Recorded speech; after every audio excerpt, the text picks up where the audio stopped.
അപ്പോൾ നമ്മൾ ഇന്നൊരു വെറൈറ്റി എപ്പിസോഡായിട്ടാണ് വന്നിരിക്കുന്നത്. അപ്പോൾ ഞാൻ ഇതുവരെ നോൺ വെജിൽ ചിക്കൻ മാത്രമേ കാണിച്ചിട്ടുള്ളൂ. അപ്പോൾ ഇന്ന് ഞാനൊരു മീൻ ഐറ്റം കൂടി എടുക്കുകയാണ്. അപ്പോൾ ചെമ്മീനാണ് ഞാൻ എടുത്തിരിക്കുന്നത്. അപ്പോൾ എല്ലാവർക്കും ഇഷ്ടപ്പെടുന്ന ചെമ്മീൻ ഉള്ളത്തിയതാണ് ഞാൻ കാണിക്കാൻ പോകുന്നത്.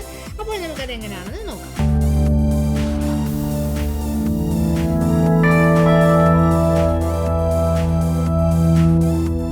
അപ്പോൾ നമ്മൾ ഈ കൊഞ്ച് ക്ലീൻ ചെയ്യാൻ പോവുകയാണ്. ഇതെങ്ങനെയാണെന്ന് ഞാൻ കാണിച്ചു തരാം. ആദ്യം നമ്മൾ തല എൻ്റെ കളയണം. അതിന് ശേഷം ഈ വാല് പിന്നെ ഇങ്ങനെ പൊളിച്ചെടുക്കാം. അത് കഴിഞ്ഞ് ഇതിൻ്റെ അകത്തൊരു കുടലുണ്ട്, അതുകൂടെ കളയണം, അല്ലെങ്കിൽ നമുക്ക് വയറ്റിനൊക്കെ അസുഖം ഉണ്ടാവും. നമ്മളിതിൻ്റെ കുടലെടുത്ത് കളയാൻ പോവാണ്. ഇതുകൊണ്ട് ഈ കറുത്തിരിക്കുന്നതാണ് എൻ്റെ കുടൽ. ഇതുപോലെ നമുക്ക് ബാക്കിയെല്ലാം കൂടി ചെയ്തെടുക്കാം. അപ്പോൾ നമ്മൾ കൊഞ്ച് നല്ല വൃത്തിക്ക് ക്ലീൻ ചെയ്ത് എടുത്തിട്ടുണ്ട്. അപ്പോൾ എല്ലാവരും നല്ല വൃത്തിക്ക് കഴുകി എടുക്കണം, എങ്കിലേ നമുക്ക് വയറിന് അസുഖമൊന്നും വരാതെ നല്ല ടേസ്റ്റായിട്ട് കഴിക്കാൻ പറ്റുള്ളൂ. അപ്പോൾ ഇനി അതിൻ്റെ കൂടെയുള്ള ബാക്കി ഇൻഗ്രീഡിയൻസ് എന്തൊക്കെയാണെന്ന് നോക്കാം. അപ്പോൾ ഞാനിവിടെ 2 മീഡിയം സൈസ് സവാള അരിഞ്ഞെടുത്തിട്ടുണ്ട്. അപ്പോൾ ചെറിയുള്ളി ഉള്ളവരാണെങ്കിൽ ഒരു 20 ചെറിയുള്ളി എടുത്താൽ മതി. അതോടൊപ്പം തന്നെ ഒരു മീഡിയം സൈസ് തക്കാളി ചെറുതായി അരിഞ്ഞെടുത്തത്, പിന്നെ ഇഞ്ചിയും വെളുത്തുള്ളി ഞാൻ ചതച്ചെടുത്തിട്ടുണ്ട്, 1 ടീസ്പൂൺ കുരുമുളക് പൊടി, 1 പച്ചമുളക്. ഇതൊക്കെ നിങ്ങളുടെ എരിവിനനുസരിച്ച് നിങ്ങൾക്ക് കൂട്ടുകയും കുറയ്ക്കുകയും ചെയ്യാം. 1 ടീസ്പൂൺ മുളക് പൊടി, കറിവേപ്പില, ഒരു 4 തണ്ട് കറിവേപ്പില എടുത്തിട്ടുണ്ട്, 1 ടീസ്പൂൺ മല്ലിപ്പൊടി, 1 ടീസ്പൂൺ ഗരം മസാല, 1/2 ടീസ്പൂൺ മഞ്ഞൾപ്പൊടി. ഇനി നമുക്ക് ഇത് അടുപ്പത്ത് വെച്ച് ശരിയാക്കി എടുക്കാം. നമ്മൾ പാൻ അടുപ്പത്ത് വെച്ചിട്ടുണ്ട്. പാൻ ചൂടായി. ഇനി അതിലേക്ക് നമുക്ക് ഓയിൽ ഒഴിച്ചു കൊടുക്കാം.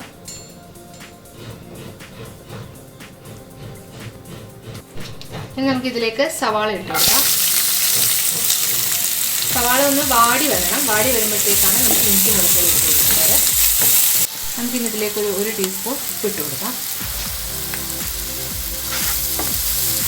ഇപ്പോൾ ചെറുതായിട്ടൊന്ന് വാടി വന്നിട്ടുണ്ട്. ഇനി ഇതിലേക്ക് നമുക്ക് ചതച്ച് വെച്ച ഇഞ്ചി വെളുത്തുള്ളി പച്ചമുളകും കൂടെ ആഡ് ചെയ്യാം. അതിൻ്റെ പച്ചമണം മാറുന്ന വരെ നമുക്കൊന്ന് ഇളക്കി കൊടുക്കാം. ഇപ്പോൾ സവാള നന്നായിട്ട് വാടി വന്നിട്ടുണ്ട്. ഇനി നമുക്ക് ഇതിലേക്ക് കുറച്ച് കറിവേപ്പില ഇട്ട് കൊടുക്കാം. അതോടൊപ്പം തന്നെ നമ്മൾ എടുത്ത് വെച്ചിരിക്കുന്ന തക്കാളിയും കൊടുക്കാം.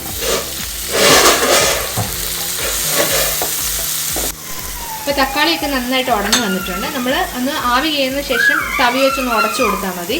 ഇനി നമുക്ക് ഇതിലേക്ക് പൊടികൾ ആഡ് ചെയ്യാം. അപ്പോൾ ഞാൻ മഞ്ഞൾപ്പൊടി ഇട്ടു 1/2 ടീസ്പൂൺ, മുളക് പൊടി 1 ടീസ്പൂൺ, മല്ലിപ്പൊടി 1 ടീസ്പൂൺ, ഗരം മസാല 1 ടീസ്പൂൺ, കുരുമുളക് പൊടി 1 ടീസ്പൂൺ. ഇനി നമുക്ക് ഇതിൻ്റെ പച്ചമണം മാറുന്നത് വരെ ലോ ഫ്ലെയിമിലിട്ട് ഒന്ന് ഇളക്കി കൊടുക്കാം. ഇനി നമുക്ക് ഇതിലേക്ക് കറിവേപ്പില ഇട്ട് കൊടുക്കാം. അതോടൊപ്പം തന്നെ നമുക്ക് ഒരല്പം വെള്ളം, ഇത് ഡ്രൈ ആയിട്ട് എടുക്കാൻ ആഗ്രഹമുള്ളവർക്ക് ഡ്രൈ ആയിട്ട് എടുത്താൽ മതി. ഞങ്ങളിപ്പോൾ ഒരു ഇച്ചിരി ഗ്രേവി ആയിട്ട് എടുക്കാം. അപ്പോൾ ഒരല്പം വെള്ളം ഞാൻ ഒഴിച്ചു കൊടുക്കുന്നുള്ളൂ. ഇച്ചിരി ഒന്ന് മയത്തിനിരിക്കാൻ വേണ്ടി. ഇനി അതിലേക്ക് നമുക്ക് നമ്മുടെ എടുത്ത് വെച്ചിരിക്കുന്ന ചെമ്മീൻ ഇട്ട് കൊടുക്കാം. ഈ ചെമ്മീൻ വേകാൻ വേണ്ടുന്ന സമയം 7 തൊട്ട് 10 മിനിറ്റ് വരെയാണ്.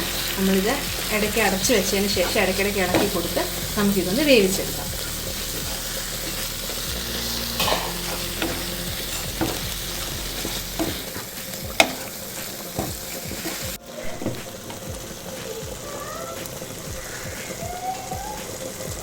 അപ്പോൾ ഒരു 10 മിനിറ്റ് ആയിട്ടുണ്ട്. നമ്മൾ ഇടയ്ക്കിടയ്ക്ക് ഇത് ഇളക്കി കൊടുത്തായിരുന്നു.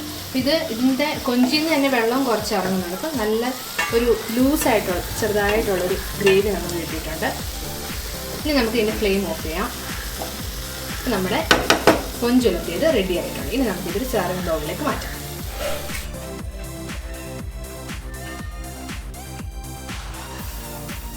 അപ്പോൾ നമ്മുടെ ചെമ്മീൻ ഉലത്തിയത് റെഡി ആയിട്ടുണ്ട്. ഇനി ഇത് നമുക്ക് നല്ല ചൂടോടുകൂടി തന്നെ സെർവ് ചെയ്യാം. അപ്പോൾ ഞാൻ ഇതിൻ്റെ ഒരെണ്ണം എടുത്ത് കാണിച്ചു തരാം.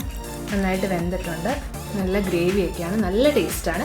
നമ്മളൊരു ഇച്ചിരി ചൂട് ചോറിനോടൊപ്പം ഒരു കഷ്ണം ചെമ്മീനും കൂടി ഇട്ട് അങ്ങോട്ട് ഇളക്കി തിന്ന അതിൻ്റെ രുചി എന്ന് പറയുന്നത് ഒന്ന് വേറെ തന്നെയാണ്. അപ്പോൾ നിങ്ങളിത് എന്തായാലും ഒന്ന് ട്രൈ ചെയ്ത് നോക്കിയിട്ട് നിങ്ങളുടെ അഭിപ്രായങ്ങൾ പറയണം. അപ്പോൾ വീണ്ടും അടുത്ത ഡിഷായി കാണുന്നത് വരെ ബൈ, ടേക്ക് കെയർ.